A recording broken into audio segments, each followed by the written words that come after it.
Урматтуу мекендештер, урматтуу массалык маалымат каражатынын өкүлдөрү.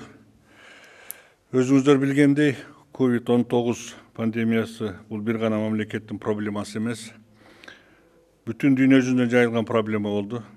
Аны менен күрөшүү үчүн бардык мамлекеттердин тажрыйбасы, оорунун симптомдору, иштелип чыккан протоколдор, алгоритмдер, лабораториялык вакциналар жана башка экономикалык маселелердин баары дүйнөлүк проблемага айланды.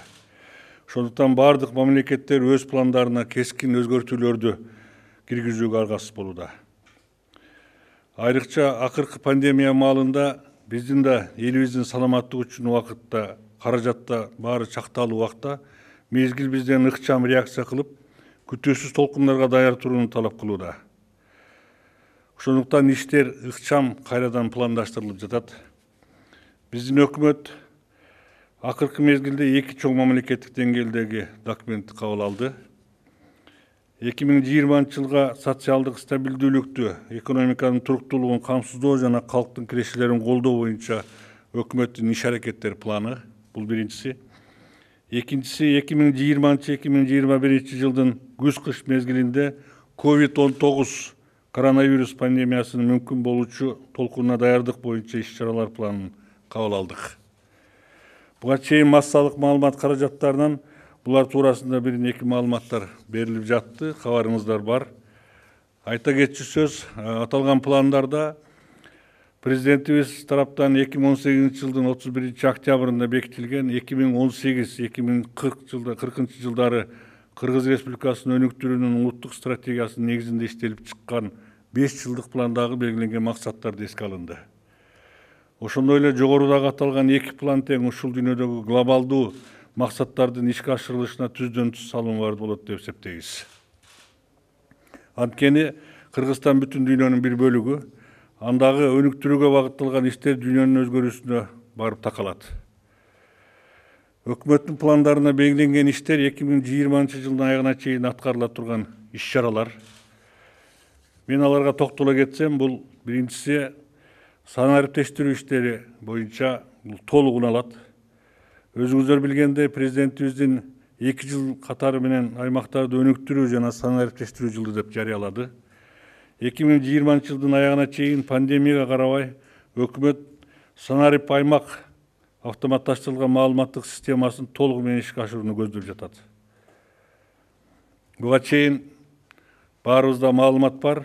Башка 2 жылдын ичинде этаптары ишке ашырылган санариптештирүүнүн мындан кийинки этабынын бири болуп, бизде ушул санарип аймак автоматташтырылган системаны, маалыматтык системаны жылдын аягына чейин толук кандуу ушу аймактарда ишке киргизүүнү көздөп жатабыз. Ведомство аралык түндүк электрондук системасына айыл аймактардын кошуу үчүн алгач жергиликтүү өз алдынча органдарына чарбалык китептердин негизинде электрондук базалар түзүлдү. Учурда мамлекеттик органдар, алсак мамлекеттик каттоо кызматы, салык кызматы, социалдык өнүктүрүү министрлиги, социалдык фонд, саламаттык сактоо министрлиги, ветинспекция, жер агенттиги менен маалымат алмашуулар жүргүзүлүп башталды. 187 айыл өкмөтүндө 17 шаардык мэрияда онлайн окутуулар уюштурулду. 2020 жылга 29 июнунан 30 июлуна чейин Жалал Абад, Ош, Баткен областарында 5 августтан тартып санарип аймак системасы киргизүү боюнча Талас, Нарын, Ысык көл, Чүй областарында окутуулар өткөрүлүүдө. Санарип аймак, кызмат, инфодок системаларын ишке киргизүү үчүн иштер жүргүзүлүп жатат. 187 айыл өкмөтү маршрутизатор же роутерлер деп коет. Ушулар менен камсыздалды. Калган 266 айыл өкмөтү келишимге ылайык буюрса август айынын аягында толук кандуу камсыздалыш керек. Планда каралган багыттардын дагы бири болуп, бул билим берүү чөйрөсүнүн аралыктан окутуунун түрүнө өтүү, өлкөнүн санариптештирүү боюнча мамлекеттик саясаттын логистикалык уланысы болуп калат. Учурда дистанттык окутууга карата мектеп мугалимдерин техникалык каражаттар менен камсыз кылуу маселеси да чечилүүдө. Алдын ала жүргүзүлгөн мониторинг аркылуу ар бир региондордо аярлуу катмардагы 4782 үй бүлөдө телевизорлор, 65616 окуучуда смартфондор жоктугу аныкталды. техникалык каражаттар менен камсыз кылуу боюнча донорлор тараптан окуучуларга жардам көрсөтүлөт. Бул боюнча иш-чаралар жүргүзүлүп жатат. Мобилдик операторлор тарабынан бекер интернет байланышы берилүүдө. Мугалимдер үчүн 5 августтан 25 августка чейин Санарип мугалим 1 айлык жарыяланып окутуулар болуп жатат. Мына жакын арада бүтөт бул окутуулар. Санарип Кыргызстан программасынын акылдуу мектеп компонентинин алкагында электрондук кызмат, электрондук күндөлүк, электрондук жазылуу, электрондук китепкана, электрондук чөйрө, электрондук мугалим, электрондук окутуу багытында иштер жүрүүдө. Азия өнүктүрүү банк аркылуу 10 мектептин химия, биология, физика кабинеттерин заманбап лабораториялык электрондук жабдуулар менен камтуу боюнча иштер башталды. 1 декабрга чейин 10 мектепте келечектин мектеби модели ишке кирет. Дүйнөлүк банктын келечек үчүн билим берүү долбоорунун алкагында республика боюнча 1200 мектептин компьютерлик техника менен камсыздоо пландаштырылып жатат. Бул жылдын аягына 1 декабрга чейин Кудай буюрса ишке ашат дейбиз. Мектептерди сапаттуу жогорку ылдамдыктагы интернет менен камсыздоо багытында иштер улантылып жатат. Өлкө боюнча 2292 мектептин 99% интернетке туташтырылды. Билесиздер, биз буга чейинки пландарда бекитип, бардык мектептерди 100% ушул камсыздоо боюнча иш-чараларды жүргүзүп келгенбиз. Акыркы мына пандемиянын пайда болгонуна байланыштуу бул иштерде бир топ басаңдап баштаган. Бүгүнкү күндө 99% мектептер ушул жогорку деңгээлдеги интернет менен камсыз болду. 14 августта өкмөттүн жыйынында интернет тартууга техникалык мүмкүнчүлүк жок делген 31 мектептин иши боюнча талкуулар болду. Бүгүнкү күндө 9 мектепке дагы интернет киргизүү боюнча иш-чаралар жүргүзүлүп жатат. Ошондо бизде жалпы республиканын аймагында болгон мектептердин бардык санынан 22 мектепке бүгүнкү күндө интернет тилек каршы жок. Калган мектептердин бардыгы толук кандуу, сапаттуу интернет менен камсыздалды. Саламаттык сактоо мекемелерин санариптештирүүгө өткөрүү процессин тездетүү маселеси дагы планга киргизилген. Буга чейин бул тармакта кандай иштер жүргүзүлдү? Саламаттык сактоонун бирдиктүү маалыматтык системасынын толук кандуу иштешүүчү материалдык техникалык базасы чыңдалды. Серверлер орнотулуп, генераторлор коюлду. Бейтаптын электрондук мед картасы, оорунун история болезнь деп коет, оорунун баяны, амбулатордук электрондук медициналык картасы, электрондук жеңилдетилген рецепт, дарыгерлерге электрондук жазылуу, клиникалык маалыматтык форманын амбулатордук программасы камсыздоо, медициналык көлүк сыяктуу автоматташтырылган системалар онлайн режимде азыр бир топ аймактарда иштеп баштады. Учурда кандай иштер жүрүп жатат? Бир катар справкаларды түндүк системасы аркылуу берүү иштелип жатат. Мисалы, туулгандыгы тууралуу медициналык күбөлүк, перинаталдык каза болгондугу жөнүндө медициналык күбөлүк, адамдын өлгөндүгү тууралуу күбөлүк, убактылуу эмгекке жарамсыздык жөнүндө маалым кат жана башкалар. Бул учурда 60 ооруканада электрондук мед карталар иштелип жатат. Аймактарда да бул маселе акырындап чечиле баштады. Бул биз жакынкы аралыкта бул аймактарга чейин киргизе турган маселе. Кээ бир аймактарда кирди. Мен мына жакында Сүкөл областына иш сапар менен барып келгенде ушул маселелер боюнча биз абдан ошол жергиликтүү бийлик менен да сүйлөштүк. Пандемия маалында саламаттык сактоо чөйрөсүндө пациенттер боюнча маалыматтарды тезден иштеп чыгып, мониторинг жүргүзүүдө маселелер чыкты. Ошондуктан саламаттык сактоо министринин маалыматтык иштери боюнча министрдин орун басары кызмат киргизилди. Атайын саламаттык сактоо тармагында бул чөйрөнү биз тез аранын ичинде санариптештирүүгө жеткирип, толук кандуу иштетүү максатында иш алып барып атабыз. Себеби дегенде акыркы мезгилдеги болгон маселелер, ушул тармактагы болуп жаткан көйгөйлөрдүн бардыгын биз ошол санариптештирүү жолу менен гана жеңе ала турганыбызды биз бүгүнкү күндө билдик, байкадык. Ошонун негизинде саламаттык сактоо министринин бир орун басарына атайын ошол маалыматтык иштер боюнча орун басар деген кызматты бөлүп берип, бүгүнкү күндө ошол боюнча толук кандуу иштерди алып барышууда. Өкмөттүн иш аракеттер планында саламаттык сактоого жана мен айткандай өзгөчө көңүл бурулган. План саламаттык сактоо тутумунун зарыл болгон медициналык кызматкерлердин саны менен толуктоо жана даярдоо, ошондой эле медициналык жардамды көрсөтүү көндүмдөрүн алууга жеткиликтүү камсыздоо, 14 жугуштуу ооруканасын кайра өзгөртүү жана жабдуу, ишке киргизүү, пандемия кырдаалы курчуп кеткен учурга карата мобилдүү ооруканаларды алып келүү, кошумча тез жардамдоолорун сатып алуу, өлкөнүн бардык аймагы боюнча медициналык буюмдар жана дары-дармектердин каражаттары менен камсыздоо жана алардын корун түзүү маселелери каралды. Бул ошол жогорку биз айтып аткан планда каралган маселелер. Бул багыттагы иштер 2020-2021 жылдын күз-кыш мезгилинде COVID-19 пандемиясынын мүмкүн болуучу толкунуна даярдык боюнча иш-чаралар планында кеңири каралды. Иштер үзгүлтүксүз жана ыкчам режимде жүргүзүлүп жатат. Аймактарда жаңы салынып жаткан ооруканалардын материалдык техникалык базасын жакшыртуу үчүн муктаждыктардын, анын ичинде медициналык жабдуулардын, аппараттардын толук тизмеси түзүлүп чыкты.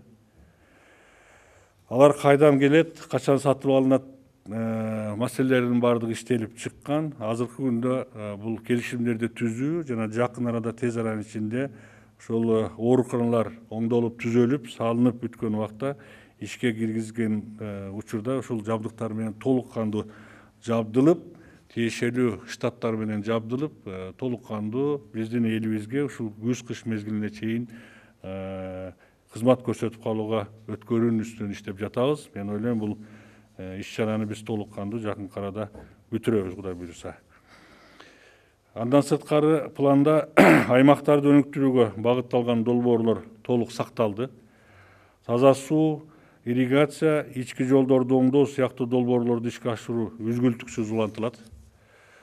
Президентибиз баса белгилегендей, элибиздин 65% айыл жергесинде турарын баарыбыз жакшы билебиз. Алардын тиричилиги жер менен байланышкан. Ошондуктан элге таза суу жана ирригация маселесин чечип берүү бул өкмөт үчүн абдан маанилүү маселе. Анткени булардын чечилиши жергиликтүү элдин жашоо деңгээлин жогорулатып, жаңы жумуш орундарын ачат жана ички миграцияны кыскартууга түрткү болот.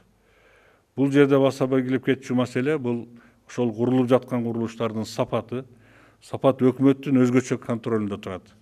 Айрыкча салынып жаткан жолдордун сапатыны стандартка толук дал келиши зарыл.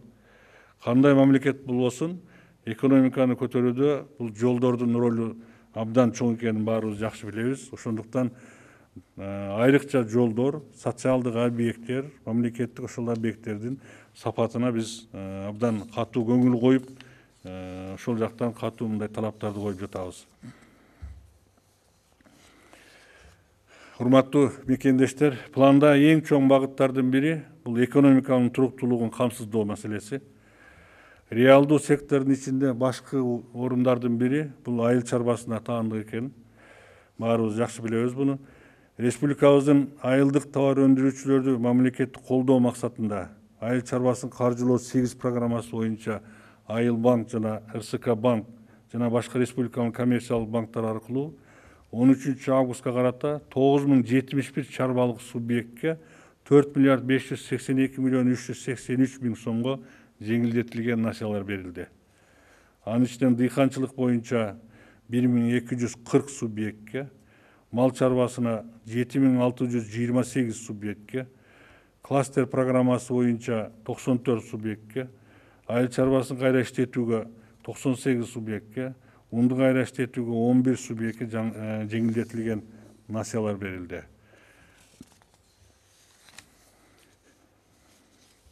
Натыйжада экспортко багытталган кайра иштетүүчү ишканалардын насиялык колдоолор жылдан жылга көбөйүп бараткандыгын көрүүгө болот. Кыргызстан таза экологиялык азыктар менен дүйнөлүк атаандаштыкка туруштук бере аларыбызды билебиз. Ошондуктан таза азыктарды өнүктүрүү башкы бренд болуп калышы керек. Учурда картошка, бакча өсүмдүктөрүн, сүт жана сүт азыктарын экспорттоо өсүштөрү бар. Пандемиянын шартында болсо да бал, өрүк, жаңгак жана башкалар дагы аз-аздан болсо да экспортко чыгууда. Быйыл балдын экспорту 158 тоннаны түздү, же болбосо 534 миң АКШ долларын түздү. Ал эми Баткендин кургатылган өрүгүнүн экспорту 1,5 миң тоннаны түздү. Албетте былтыркы жылдын тиешелүү мезгилине салыштырмалуу бул 4945 тоннага жөнөтүлгөн экен. Бул былтыркыга салыштырмалуу аз. Мунун объективдүү себептери бар экенин баарыбыз жакшы түшүнөбүз деп ойлойм. Буюрса бул боюнча дагы иштер мындан ары улантылат. Буга түздөн түз пандемиянын таасири болду. Чек аралар жабык, айрым азыктарга ташууга чектөөлөр коюлду. Ошонун мына себептерден улам бүгүнкү күндө экспортко чыгуу маселеси боюнча бир топ маселелер туулду. Азыркы мезгилде толук кандуу шарттарды түзүүнүн үстүнөн мамлекет иштеп жатат. Буюрса мен ойлойм бул маселелерди биз жакынкы аралыкта толук кандуу чечип, бардык шарттарды пандемияга чейинки абалга алып келүүнүн үстүнөн иштеп жатабыз. Буну биз жакын арада Кудай буюрса чечебиз. Ошондой болсо да быйыл Ысык көлдүн абрикостору көп экспорттолду. Бул 25 миң тоннадан ашты. Түшүм да Ысык көлдө мына жакында биз иш-чарада болуп келдик. Ал жерде элдин айтышына караганда түшүм дагы бир топ абдан жакшы болду. Баасы дагы жакшы. Кудай буюрса 25 миң тоннадан ашып бүгүнкү күндө экспортко чыгарылды.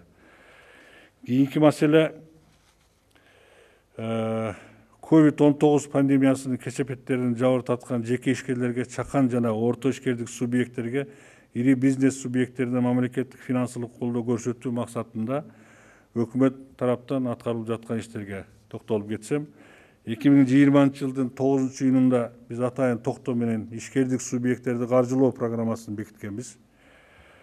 Азыркы учурда 24-августка карата республикалык бюджеттин эсебинен бизнеске жеңилдетилген кредиттерди берүүгө 2 миллиард 495 миллион сом банктарга бөлүнүп берилди. Бул каражаттар төмөнкү багыттарга жана төмөнкүдөй шарттарда ишкерлерге бериле баштады. Биринчиси, негизги каражаттарды сатып алуу, жаңыртуу, кеңейтүү жана модернизациялоо. Бул жана орусча айтканда на основные средства деп коет. Ошого бир субъектке 30 миллион сомго чейинки каражат жылына 6% чек менен 5 жылга бериле баштады. Мында мурда алган кредиттердин пандемиянын шартынан улам карыз болуп калган бөлүгүнөн кечиресиздер 50%ын кайра каржылоо, рефинансирование кылууга уруксат берилди. Экинчиси, сырьеолорду комплектөөчү запастык бөлүктөрдү сатып алуу. Бир субъектке 20 миллион сомго чейинки каражат жылына 10% чек менен 3 жылга берилип баштады. Мында заемщиктердин карыздарын жабууга 50%дан ашпаган өлчөмдө уруксат берилет. Ошондой эле айлык акыларды да төлөп берүүгө уруксат берилет.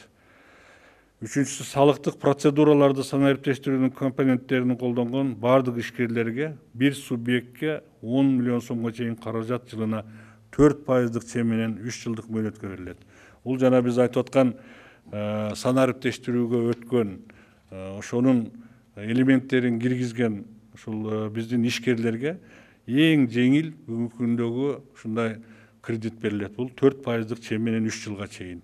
Бул жерде жанагы ККМ контрольно-кассовый машинка деп коебуз, касса аппараттарын санариптештирилген, башка маселелер ошол фискалдаштырууга колдонулуп жаткан бүгүнкү күндөгү киргизилген жаңы процедураларды колдонуп жаткан биздин ишкерлерге 4% дагы ушундай 10 миллион сомго чейинки акча каражаттарын кредитке берүүгө биз бүгүн ошондой маселени чечтик.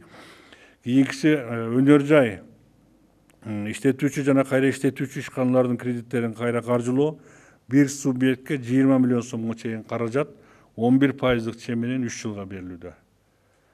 Күрөөсүз негизде чакан кредит тармактарга чектөө коюлган жок.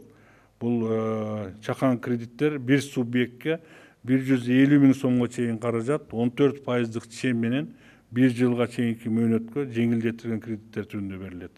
Бул күрөөсү жок. Алам деген биздин жарандар, мисалы үчүн кээ бирөө ошол 150 миң сом акча каражатын алып, кичинекей мындай дыйканчылыкка же болбосо бир мал сатып алып, ошону көбөйтүү маселеси менен ала турган болсо, кимде күрөсү жок болсо 150 миң сомго чейин ошол 14% чек менен алууга мүмкүнчүлүгү бар.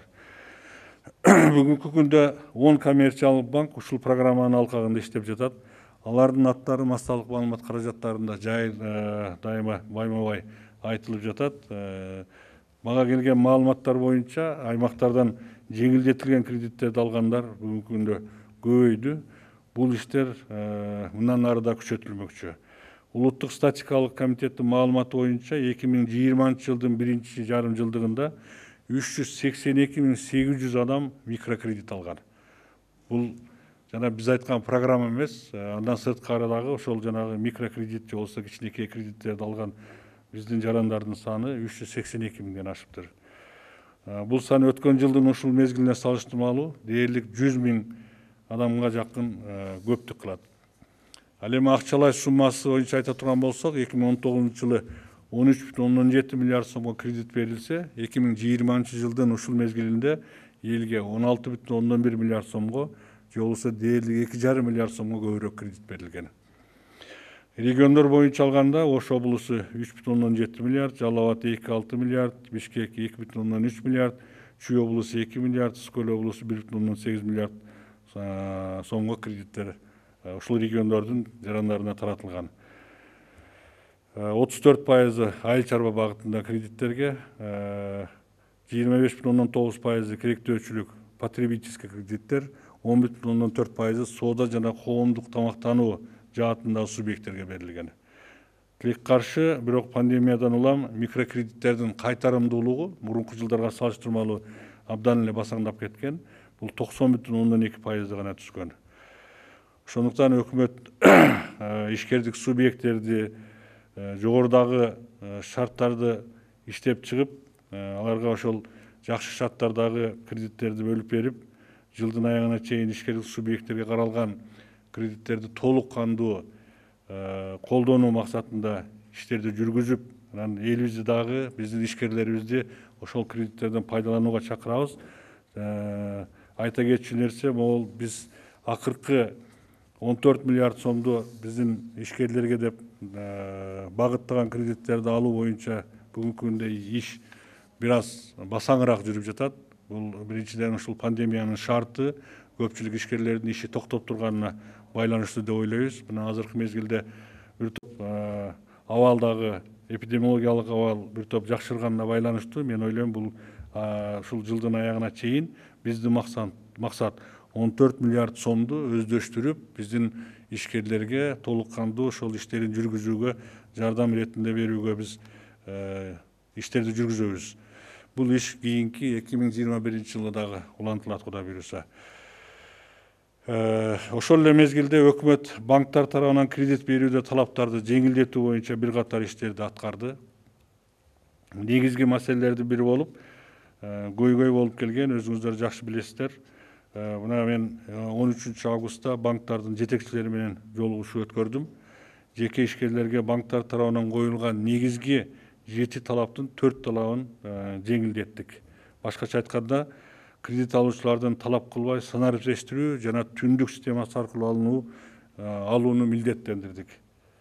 Азыр 2 мамлекеттик банк, РСК жана айыл банктары бул система менен иштеп баштады.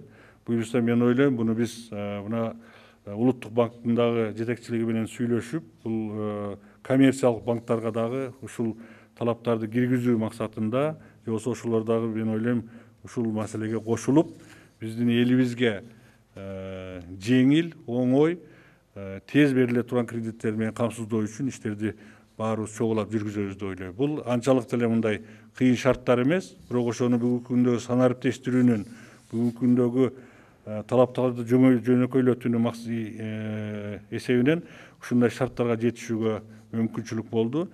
Буга чейинки ошол талап болуп жаткан 7 документтин же болбосо 7 ошол тиешелүү документтердин кредит алуучулардан талап кылынган. Ошонун 4-өө алынып салынып, 3-өө гана талап кылынат. Бул кайсыл документтер? Мамлекеттик салык кызматында салыктык каттоону тастыктаган справка талап кылынбайт. Мындан кийин бул справканы маалымат базасы санариптештирилип жана түндүк системасы аркылуу алынат. же болбосо жөнөкөй тил менен айтканда банк буну келген кардардан сурабастан ушуну алып кел, ушуну таап кел дебестен өзү ошо түндүк системасы аркылуу тиешелүү мамлекеттик органдардан өзү алып алат. Экинчиси социалдык фонддон жана мамлекеттик салык кызматынын бюджетке карыздын жоктугу жөнүндө справка. Бул да түндүк системасы аркылуу алынат. Үчүнчүсү күрөөгө коюлган эмес жана камакта эмес деген справка. Коммерциялык банктар бул маалыматты талап кылбайт. Мамлекеттик бүгүнкү күндө коммерциялык деп айтып атканым, кечирип коесуздар, тактоо иретинде бул азырынча 2 мамлекеттик банк аркылуу ушундай жүргүзүлүп жатат. Мен ойлойм, жакын арада биз коммерциялык банктарга да сунуштайбыз, алар да биздин ушул жеңилдетилген маселеге кошулат деп. Бул мамлекеттик нотариуста келишим түзүүдө ошол нотариус аркылуу аныкталат. Жер ресурстары боюнча мамлекеттик агенттиги жана мамлекеттик нотариустар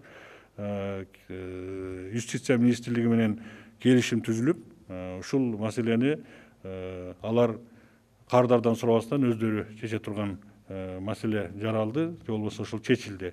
Төртүнчүсү кредит алуучунун жана күрөө берүүчүнүн жашаган жери жана үй бүлөсүнүн курамы жөнүндө справка. Бул да суралбай турган болду. Буну такыр алып салдык. Жеңилдетилген кредиттер берүү үчүн банктар эми ишкерлерден 3 гана документ сурайт. Жана мен айткандай, бул күрөөгө коюлган мүлккө техникалык укук коргоочу документтердин түп нускалары, күрөөгө коюлган ошо күрөөнүн техникалык документтери. Экинчиси патенттин көчүрмөсү, жеке ишкердин күбөлүгү, же болбосо ошонун жанагы идентификационный номерлери, ИНН деп коет. Бул талаптар банктар үчүн зарыл. Мен ойлойм, баарыбыз түшүнөбүз деп. Үчүнчүсү кредит алуучунун ишкердигин же кошумча кирешесин тастыктаган документтер. Бул талап банктар тарабынан тобокелдиктерди азайтуу максатында алынат. Алган кардардын кайра ошол алган кредиттерин кайтарууга мүмкүнчүлүгү бар деген документ. Ушул 3 документти бүгүнкү күндө биздин коммерциялык банктар, мамлекеттик коммерциялык банктар талап кыла турган документтер болду. Буюрса, мен ойлойм, бул дагы биздин жарандар үчүн кредиттерди алууда бир топ баягы ыңгайлуу шарттарды түзүүгө алып келет деп ойлойбуз. Андан сырткаркысы дагы бир жакшы нерсе, биз акыркы банктар менен жыйналышканда ошол жерде дагы бир талап киргиздик. Жакын аралыкта иштеп, азыр атайын адистер иштеп жатышат. Жакын аралыкта биз бул боюнча дагы, мен ойлойм, бир жакшы чечимге жетебиз деп. Бул деген буга чейинки электрондук очередтерге киргизип коюп, элдерибиздин арасында дагы абдан көп нааразычылыктар болгон. Айлап 1-2-3 айлап ошол очередти жетпестен биздин жарандарыбыз же болбосо ошол кредитти аламбы же албаймбы деген дагы ошол жоопту дагы ала албастан ошо күтүп калган убактар болгон.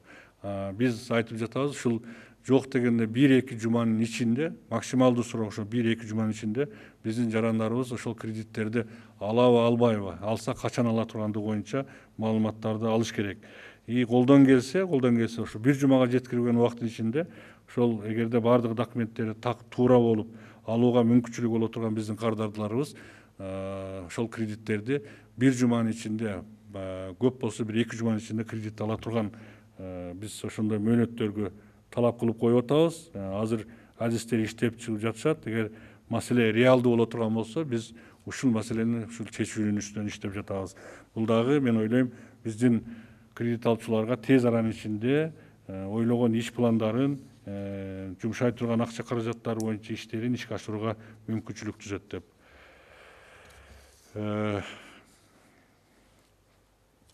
Учурда факторинг, консультациялык коштоо жана башка механизмдерди киргизүү үчүн мамлекеттик үлүшү менен коммерциялык банкты экспорттук импорттук банк кылып кайра түзүүнү планга киргиздик.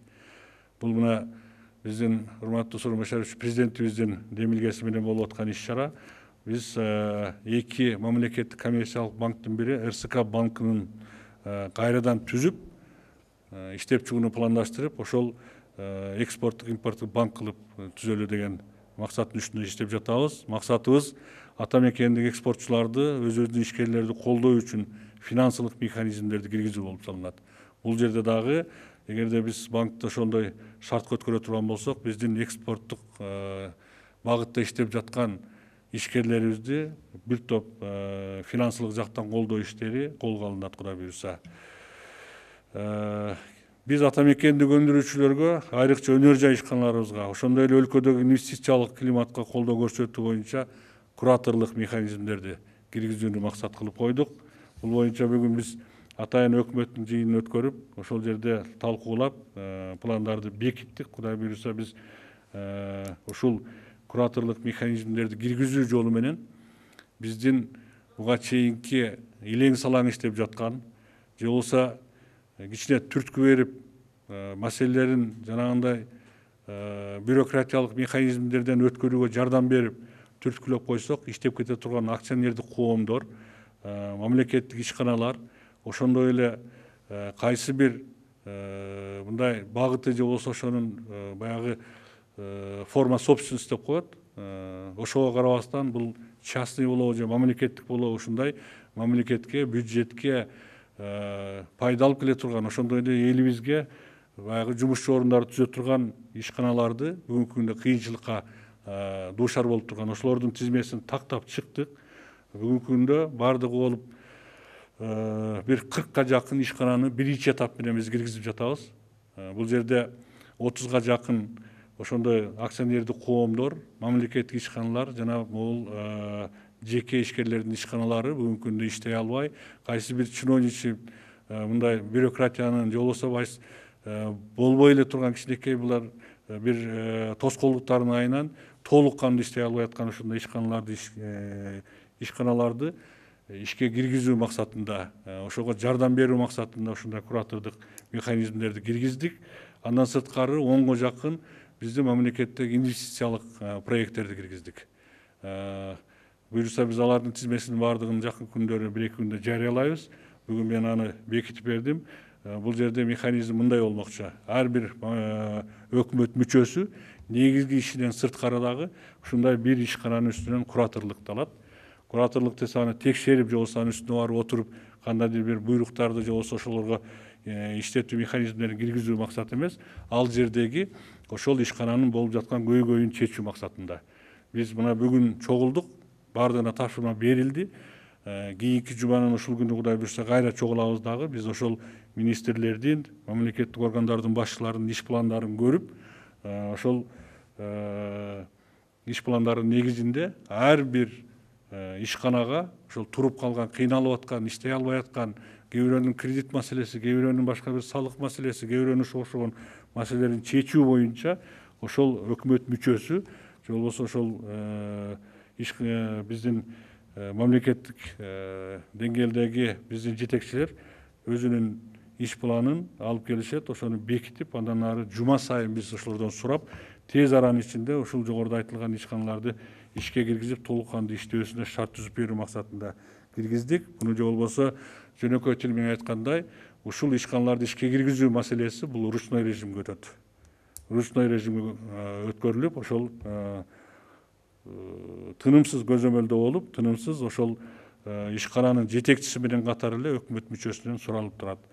Биринчи этапта биз 10 инвестициялык долбоорду киргиздик. Жана мен айткан 10 инвестициялык долбоор кирди. Андан сырткары 28 өнөр жай ишканасы ошол кураторлук механизмдин үстүнө киргизилди.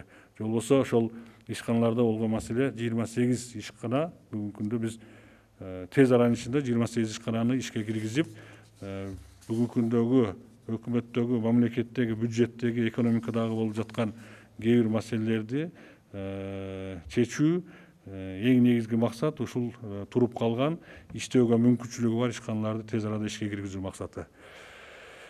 Кийинки маселе пандемиянын шартына шылтоо болобуздан өкмөт салыктык башкарууга санариптик платформаларды киргизүү боюнча процесстерди баштады. Бул буга чейин дагы иштелип келген, бир аз басаңдай түшкөн маселелерди мына шартка байланыштуу бүгүн жакын күндөн бери кайра катуу ишке киргизүүнүн үстүндө тапшырмалар берилип, иштер жүргүзүлүп жатат. 2020 жылдын 1-июлунан тартып киргизилген электрондук эсеп фактуралар, май куюучу станциялардагы автоматташтырылган система, электрондук товардык коштомо кагаздар, чекене соода кылуучу жайлардын баарына онлайн контролдук кассалык машиналар өлкөнүн казынасына оң натыйжаларды бере баштады. Биз киргизген убактан баштап эле көрө баштадык. Бүгүнкү күндө айтып кете турган болсок, мына мамлекеттик салык кызматы июль айында 6 миллиард 859 миллион сомду чогултту. 6 миллиард 859 миллион сом чогултту. Бул планда биз пландагандан 109,9%-ын аткарды. Же болбосо почти 10%га жогорулады. Же болбосо 616,1 миллион сомго көп чогултулду. Өткөн жылдын ушул мезгилине салыштырмалуу бул көп болду. Өткөн жылы 548,9 миллион сомго көп салык түштү. Өлкөдөгү эпид кырдаалга карабастан акыркы 2 айда мамлекеттик бюджеттеги артта калуучулук 2 миллиард сомго кыскарды. Мамлекеттик бюджетте мына пандемияга байланыштуу бизде выпадение болгон, же болбосо салыктарды түшүүсү басаңдап кеткенин баарыңыздар жакшы билесиздер. Мына ошонун ортосундагы ажырымды айрымды 2 миллиард сомго кыскартты мамлекеттик бюджеттен. Ал эми республикалык бюджеттеги артта калуучулук 1,9 миллиард сомго кыскартууга жетиштик. Ошондуктан санариптештирүү багытында иштер толугу менен улантылат жана өркүндөтүлөт. Мисалы, августтан баштап патент менен камсыздандыруу полис бир документке бириктирилди. Патент менен камсыздандыруу полиси бир документке бириктирилди. Электрондук форматка өткөрүлдү. 2021 жылы 1 январдан тартып чакан бизнес үчүн жаңы салыктык режим киргизүү максатталып жатат. 8 миллион сомго чейинки жүгүртүүсү бар болсо, ишкерлер салык отчетун тапшырбайт, буну билесиздер. Жана биринчи иштеген жылы салыктык ставкасы 0 болот.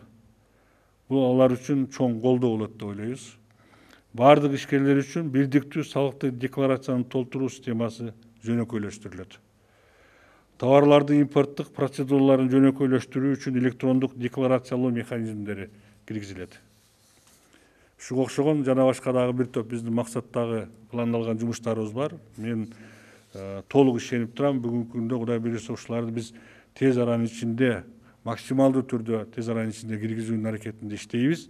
Ошонун негизинде биздин бюджетте болгон ажырымды, бюджетке болгон кемчиликтерди тез аранын ичинде жоюп, экономиканын тармактарындагы болгон маселелерди, көйгөйлөрдү чечип, тез арада биз ушул экономиканы кайра жандандырып, ордуна келтирип көтөрүүгө мүмкүнчүлүк алабыз деген ишеним бар.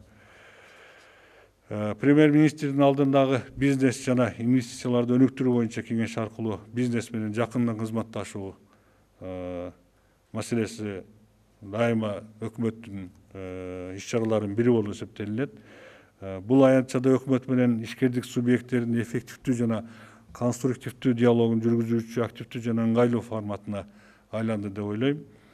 2020 жылы 2 жолу кеңеш өткөрүлдү. Биринчиси 13 февралда пандемия башталганга чейин 2020 жылга пландарды бекитүүдө жолугушуу болгон. Экинчиси 3 июнда пандемиянын шартында өкмөт тараптан кабыл алынып жаткан антикризистик пландарга ылайык бизнести колдоо боюнча сунуштар бизнес менен биргеликте талкууга алынды. Бүгүнкү брифингде айтылып жаткан 20 жылдын планындагы экономикалык чаралардын бардыгы ошол кеңеште каралган.